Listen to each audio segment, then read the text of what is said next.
यदि आप भी सूजी बेसन आलू पोहा के नाश्ते से बोर हो गए हैं और कुछ अलग हटके खाना चाहते हैं तो आज की इस रेसिपी को आप ज़रूर ट्राई कीजिएगा। इस रेसिपी की सबसे अच्छी बात तो यह है कि आप इसे हफ्ते भर स्टोर करके भी रख सकते हैं और फिर से 5 मिनट में सर्व कर सकते हैं। आप इसे सुबह के नाश्ते में या फिर एज ए स्नैक्स शाम को भी इंजॉय कर सकते हैं और बच्चों को तो ये नाश्ता खूब भाएगा। तो चलिए बिना देरी किए शुरू करते हैं।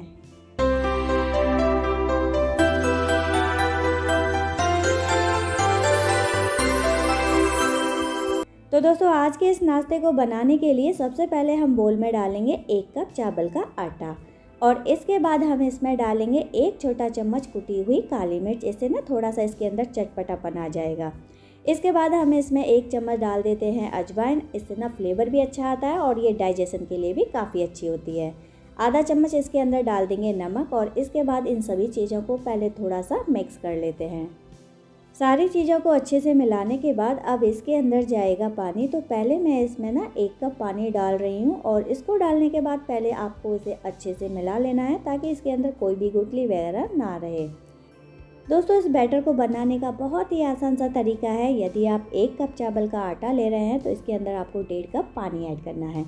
1 कप पानी पहले मैं डाल चुकी हूँ और आधा कप और डाल दिया, यानी कि मैंने इसके अंदर सीधे 1.5 गुना पानी ऐड कर दिया है।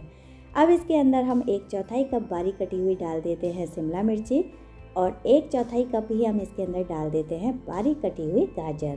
सारी सब्जियों को आपको एकदम बारीक बारीक काट कर ही लेना है। इसके साथ ही हम इसमें 1/4 कप डाल रहे हैं बारीक कटे हुए टमाटर और 1/4 कप ही इसमें जाएगी बारीक कटी हुई प्याज। और अब इसके बाद इसमें 2 बारीक कटी हुई हरी मिर्ची ऐड कर देते हैं। इससे ना इसमें थोड़ा सा और चटपटापन आ जाएगा और थोड़ा सा ये बारीक कटा हुआ हरा धनिया भी इसके अंदर डाल देते हैं और इन सभी चीज़ों को अच्छे से मिक्स कर लेते हैं। फ्रेंड्स यदि आपके पास चावल का आटा नहीं है तो चावल तो सभी के घरों में होते हैं, आप उसको थोड़ा सा रोस्ट करके और पीस लीजिएगा तो इस तरह आपका चावल का आटा रेडी हो जाएगा। तो ये देखिए कुछ इस तरह की इसकी कंसिस्टेंसी है। तो चलिए यहाँ पर हमारा बैटर रेडी है। अभी इसे हम साइड में रख देते हैं। अब यहाँ पर हम दूसरे बोल के अंदर लेंगे आधा कप मैदा और इसके बाद ना आप इसके अंदर बस थोड़ा सा नमक डाल दीजिए 1/4 चम्मच जितना और इसको अच्छे से मिला लीजिए।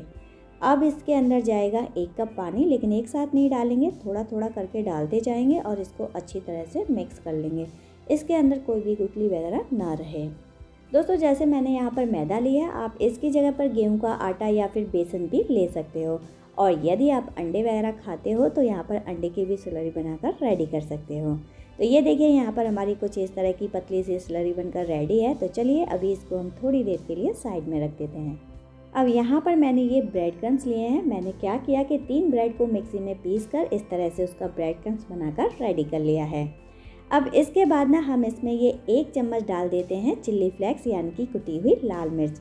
वैसे तो ये एकदम ऑप्शनल है, लेकिन ये डालने से ना थोड़ा सा ये कलरफुल बनेगा जो दिखने में ना काफ़ी अच्छा लगेगा।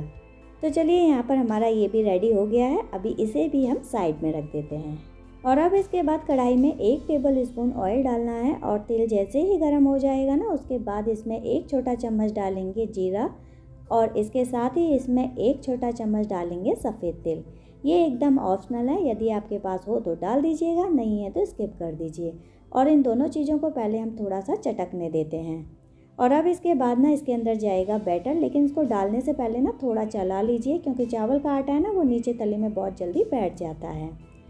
और इसको डालने के बाद ना आपको इसे लगातार चलाते हुए पकाना है। फ्लेम को यहाँ पर मीडियम रखें और तब तक इसे लगातार चलाते हुए पकाएंगे जब तक ये एकदम डो फॉर्म में नहीं आ जाता है। इसको छोड़ना बिल्कुल भी नहीं है, नहीं तो इसमें ना गांठें पड़ने लगेंगी क्योंकि इसमें हमने चावल के आटे का यूज किया है। दोस्तों आज के इस नाश्ते को बनाने के लिए मैं यहाँ पर चावल के आटे का यूज़ कर रही हूँ, तो उस वजह से ये काफ़ी क्रिस्पी और क्रंची तो बनेगा ही बनेगा। साथ ही साथ हम यहाँ पर स्लरी और ब्रेड क्रम्स का भी यूज़ करेंगे, तो उस वजह से ना ये ऑयल को भी बहुत ज़्यादा ऑब्जर्व नहीं करेगा। तो ये देखिए बातों ही बातों में ये एकदम डो की तरह रेडी हो गया है। आप देख सकते हैं इसने कढ़ाई को पूरी तरह से छोड़ दिया है।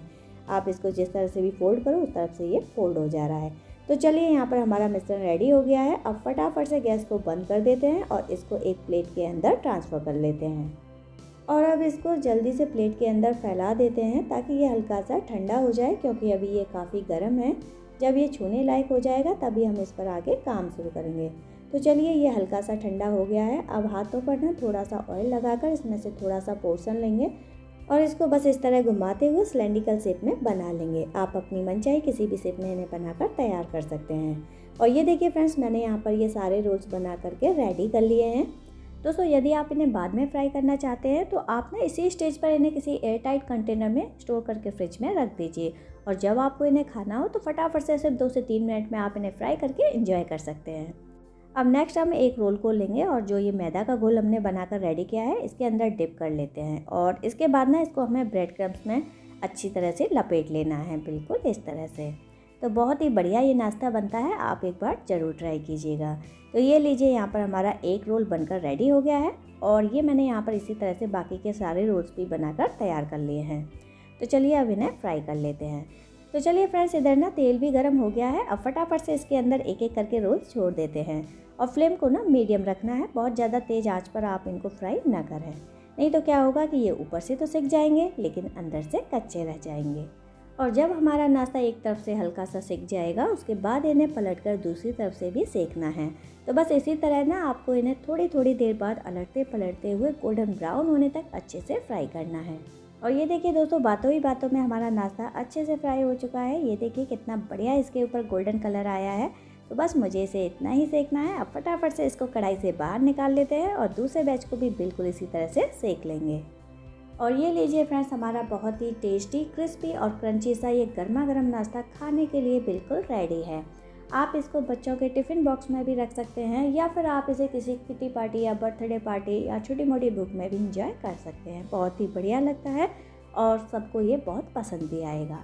तो उम्मीद करती हूँ आपको आज की ये रेसिपी ज़रूर पसंद आई होगी। वीडियो अच्छा लगा हो तो प्लीज़ इसको लाइक ज़रूर कीजिएगा और साथ में अभी तक आपने अगर चैनल को सब्सक्राइब नहीं किया है तो आप सभी से रिक्वेस्ट है, प्लीज़ जल्दी से सब्सक्राइब करके मुझे अपना ढेर सारा सपोर्ट कीजिए। तो चलिए फिर मिलते हैं नेक्स्ट वीडियो में, तब तक के लिए thank you and good bye.